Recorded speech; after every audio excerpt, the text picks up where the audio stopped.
হ্যাঁ, পঞ্চম শ্রেণীর শিক্ষার্থীরা তোমরা সবাই কেমন আছো? ভালো আছো?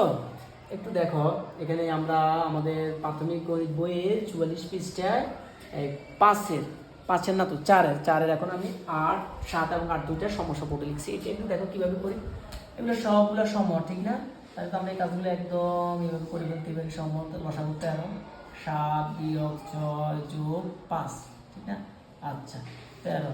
এখন তুমি এইভাবে করো, 7 থেকে 6 গেলে কত থাকে? 1 থাকে, যোগ 5 যোগ 5, তাহলে তো আমরা এটাকে 13 ভাগে 5 আর 1 হয়ে গেল। সহজ। আমরা এবার এটি দেখবো 4, 8, 12। তাহলে 4, 8, 12 তে ভিন্ন ভিন্ন হর, তাহলে আপনাদেরকে কি করতে হবে? লসাগু বের করতে হবে। তাহলে আপনি একটু লসাগুটা যদি বের করি, 4, 8, 12 লসাগুটা বের করি, দেখো একটু কত দিবা? 2 দিয়ে যায়, 2 দুগুণে 4, 4 দুগুণে 8, 6 দুগুণে 12। আবার তুমি 2 দিয়ে দাও, 1, 2 দুগুণে 4, 3 দুগুণে 6। আর তো জানো না গেলে আমরা লসাগু কত পেলাম? 2 গুণ 2 গুণ 2 গুণ 3। তাহলে 2 দুগুণে 4, 4 দুগুণে 8, 3 8 কত হয়? 24 হয়।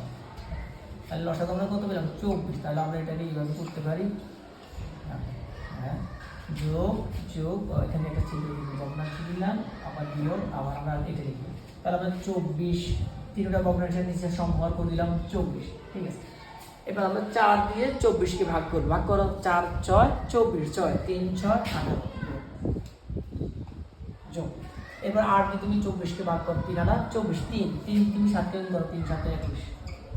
12 দিয়ে 24কে ভাগ করো, 2 11 দুগুণে 22, 11 দুগুণে 22, 11 দুগুণে কত হলো? 22। আচ্ছা, এবার আমরা এখানে 24 লিখলাম, 18 যোগ 21 বিয়োগ 22। আমরা এখানে যোগের কাজটা করে ফেললাম।